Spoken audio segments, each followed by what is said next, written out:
to the cockpit. Welcome Okay. to the famous C-47 Dragon out. Please do not touch any knobs, switches, levers. Okay. And on the floor at the back you've got little buttons for the loading. And then after that it was used for supply drops leading up to the front line. After that it was used for glider retrieval at the bridgeheads, and then it was just used as a supply plane until Market Garden, where it dropped a load of paratroopers, and it was there that it was attacked by a German fighter.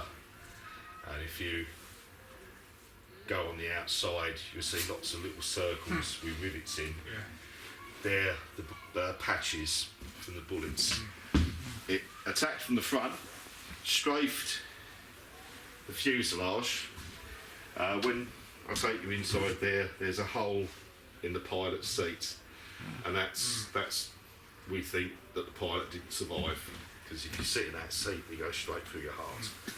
If you see on the side, the rivets, and there's still little jagged holes. They were in such a rush to get this repaired that they didn't burnish the holes and straighten them up. They just left all jagged, so watch your fingers. And the second lamp along, there was a cannon shell burst. I see, Here. And as you get further back, you see more and more jagged holes in the fuselage. It's got two Pratt & Whitney Wasp engines, very reliable, radial engines. They do like to spit oil, so on an average flight of about an hour, you use about 3 gallons of oil. Right. So it's through it, doesn't it? It does get through. If you had to ditch, you've got emergency exits every few windows along that you can climb out of. All right, yeah. But it's also handy when we do air shows, because the last one we did in Holland, it was baking.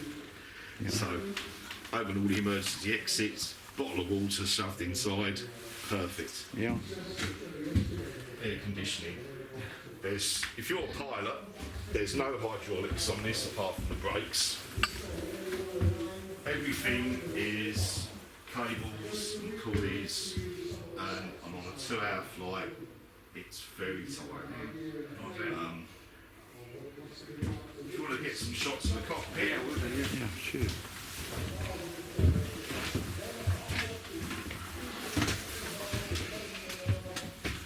here's the hole that I told you about in the seat, Oh, yeah.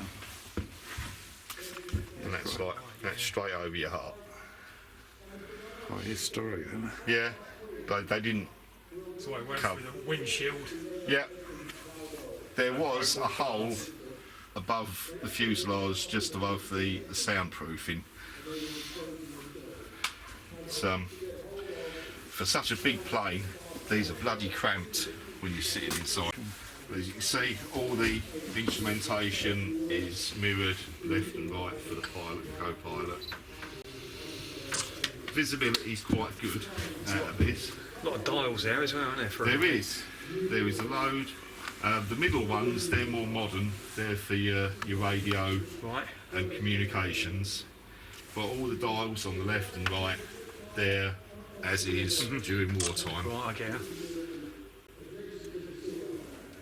And on the throttle quadrant, you've got your pitch, the throttle and the mixture.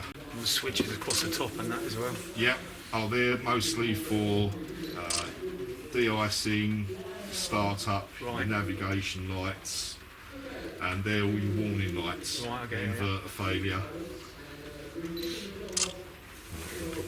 But during most times of flying, your eyes are straight ahead. Yeah. Oil pressure, oil temperature, All these levers down. revolution. Well, they're for the undercarriage. Right. If you have a failure, then you can pump the undercarriage down by hand. It's bloody hard. I've done it myself. Well, it's like a backup. It's a backup. Yeah. Every system has a backup. Like the engines have 2 magnetos Right. for each engine, so that if obviously you can't pull over the side of the road like a car, so everything's doubled. Like twin points, twin plugs, 2 magnetos, and every hydraulic system has a manual backup. Right, I get you. Yeah, the crew of 4, pilot, co-pilot, navigator, and back there you have the radio operator. But here we just use pilot and co-pilot, Right. and if we're going somewhere like Eindhoven, which we do reenact paradrops, we'll just have 2 ground crew, and that's my job. Yeah, fair enough. Wipe the oil away, Yeah. do fire cover when they start up, and you just look after it. Yeah, fair enough. It's lovely. You can keep the Spitfires. In here we stay dry. So how many people would this fit in this place? You'd fit 18. Right. It didn't have chairs. It had 2 rows of benches. Right. Well, literally going that way, front to back. That way, front Yeah. to back. You'd have 18 people in here with Yeah. full kit, and a loader at the Right. back, and your 2 crew, Right. and that's it. This tracking is for later. I was going to say it looks fairly modern, doesn't it? That Yeah, sort of. that's more modern tracking Right. for pallets. But after the war, this went to Canada, and it was used in search and rescue. And then after that, it's had various freight companies use it for a few years, and then it was just left abandoned in the desert. Yeah, sure. And that's where the previous owner found it. Did a quick do-up job on it, and we bought it.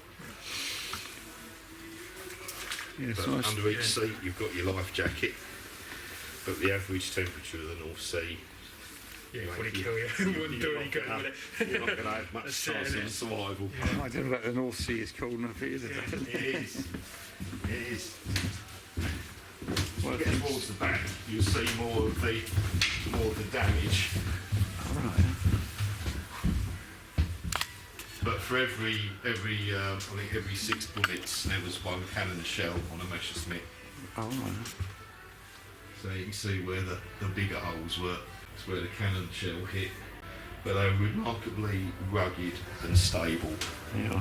They take a lot of punishment. Amazing. Used in Africa, America, South America. But they are a big bean tin. So there's no armour in these at all, No. not even in the pilot seats. So now we use it for air shows like this, commemorating D-Day, Market Garden, Crossing of the Rhine. Well, Crossing of the Rhine, we were supposed to be in Germany last year, but that never happened. Or this year rather. Thank you, COVID. Screwed us all up. Yeah, it's amazing the repercussions of shouldn't it? Yeah, underneath the floor, you've just got all the cables run to the front. They get to about that point and they separate the ailerons.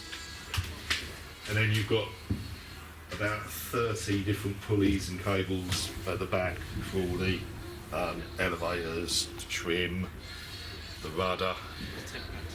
But it's very, very basic aeroplane because it was just built in factories, just pumped out. And they reckon that one of these lasts about 40 hours. Really?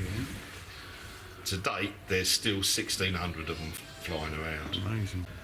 They've become so iconic, haven't they? They are. We love them. I mean, people go nuts over the Spitfires, but for me, it's this big old bird that's my favourite. Yeah.